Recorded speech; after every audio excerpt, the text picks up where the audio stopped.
ओम नमः शिवाय।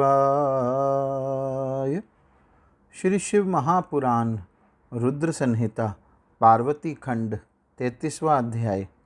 ऋषि बोले, हे हिमालय, शिवजी जगत के पिता कहे गए हैं और पार्वती जगत की माता मानी गई है। इसलिए आप अपनी कन्या महात्मा शंकर को प्रदान कर दीजिए।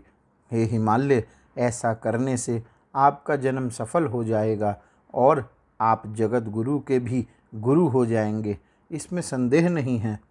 ब्रह्मा जी बोले, हे मुनीश्वर, ऋषियों के इस प्रकार के वचन को सुनकर उन्हें प्रणाम कर हाथ जोड़कर गिरिराज यह कहने लगे। हिमालय बोले, हे महाभाग्यवान सप्त ऋषिगण, आप लोगों ने जैसा कहा है उसे मैंने शिवजी की इच्छा से पहले ही स्वीकार कर लिया था।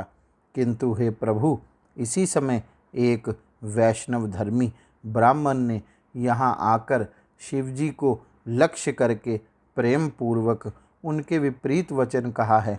तभी से शिवा की माता ज्ञान से भ्रष्ट हो गई है और अपनी पुत्री का विवाह उन योगी रुद्र से नहीं करना चाहती है। हे विप्रो, वे अत्यंत दुखी होकर मैले वस्त्र धारण कर बड़ा हठ करके कोप भवन में चली गई है और समझाने पर भी नहीं समझ रही है। मैं सत्य कह रहा हूँ कि मैं भी ज्ञान भ्रष्ट हो गया हूँ और अब मैं भिक्षुक रूपधारी महेश्वर को कन्या नहीं देना चाहता हूँ। ब्रह्मा जी बोले, हे मुने, शिव की माया से मोहित शैलराज इस प्रकार कहकर चुप हो गए और मुनियों के बीच बैठ गए। उसके बाद उन सभी सप्त ऋषियों ने शिव माया की प्रशंसा करके उन मैना के पास अरुंधति को भेजा। पति की आज्ञा पाकर ज्ञानदात्री अरुंधति शीघ्र ही वहाँ गई जहाँ मैना और पार्वती थी। वहाँ जाकर अरुंधति ने शोक से मूर्छित होकर पृथ्वी पर सोई हुई मैना को देखा। तब उन पतिव्रता ने सावधानी पूर्वक हितकर वचन कहा। अरुंधति बोली, हे साध्वी मेनके, उठिए, मैं अरुंधति आपके घर आई हूँ तथा कृपालु सप्तऋषिगण भी आए हुए हैं। ब्रह्मा जी बोले, अरुंधति का स्वर सुनकर शीघ्रता से उठकर महालक्ष्मी के समान तेज युक्त अरुंधति को सिर झुकाकर प्रणाम करके मेनका कहने लगी। मैना बोली, अहो, आज हम पुण्यवानों का यह कितना बड़ा पुण्य है जो जगत के विधाता की पुत्र वधू एवं वशिष्ठ की पत्नी मेरे घर स्वयं आई है। हे देवी, आप किस लिए आई हैं उसे मुझसे विशेष रूप से कहिए।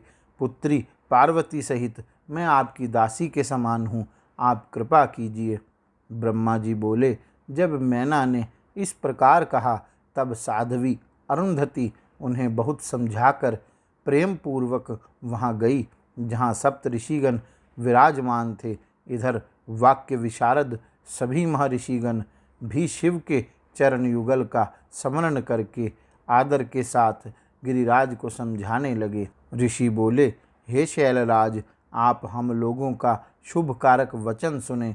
आप पार्वती का विवाह शिव के साथ कर दीजिए और संहारकर्ता शिवजी के ससुर बन जाइए। तारकासुर के वध के निमित्त ब्रह्मा जी ने इस विवाह को करने के लिए उन अयाचक सर्वेश्वर से प्रयत्न पूर्वक प्रार्थना की है। यद्यपि योगियों में श्रेष्ठ होने के कारण सदाशिव इस दार संग्रह कार्य के लिए उत्सुक नहीं हैं, किंतु ब्रह्मा जी के द्वारा बहुत प्रार्थना करने पर वे आपकी इस कन्या को ग्रहण करेंगे। आपकी कन्या ने भी शिवजी को वर रूप में प्राप्त करने हेतु बड़ा तप किया है, इसलिए उन्होंने उसे वर दिया है। इन्हीं दो कारणों से वे योगेंद्र विवाह करेंगे। ब्रह्मा जी बोले, ऋषियों की यह बात सुनकर हिमालय हंस करके फिर कुछ भयभीत होकर विनय पूर्वक इस प्रकार कहने लगे। हिमालय बोले, मैं शिव के पास कोई राजोचित सामग्री नहीं देख रहा हूँ, ना उनका कोई आश्रय और ऐश्वर्य ही दिखाई पड़ रहा है और ना तो कोई उनका सगा संबंधी ही दिखाई पड़ता है। मैं अत्यंत निर्लिप्त योगी को अपनी पुत्री नहीं देना चाहता हूँ। आप लोग तो ब्रह्मदेव के पुत्र हैं, आप लोग ही निश्चित बात बताइए। यदि पिता काम, मोह, भय तथा लोभवश अपनी कन्या प्रतिकूल वर को प्रदान करता है तो वह नष्ट होकर नरक में जाता है। मैं स्वेच्छा से इस कन्या को शंकर को नहीं दूंगा। हे ऋषियों, अब जो उचित विधान हो उसे आप लोग करें। ब्रह्मा जी बोले, हे मुनीश्वर, हिमालय के इस प्रकार के वचन को सुनकर उन ऋषियों में वाक्य विशारद वशिष्ठ जी उनसे कहने लगे, गौरी शंकर भगवान की जय। ओम नमः शिवाय।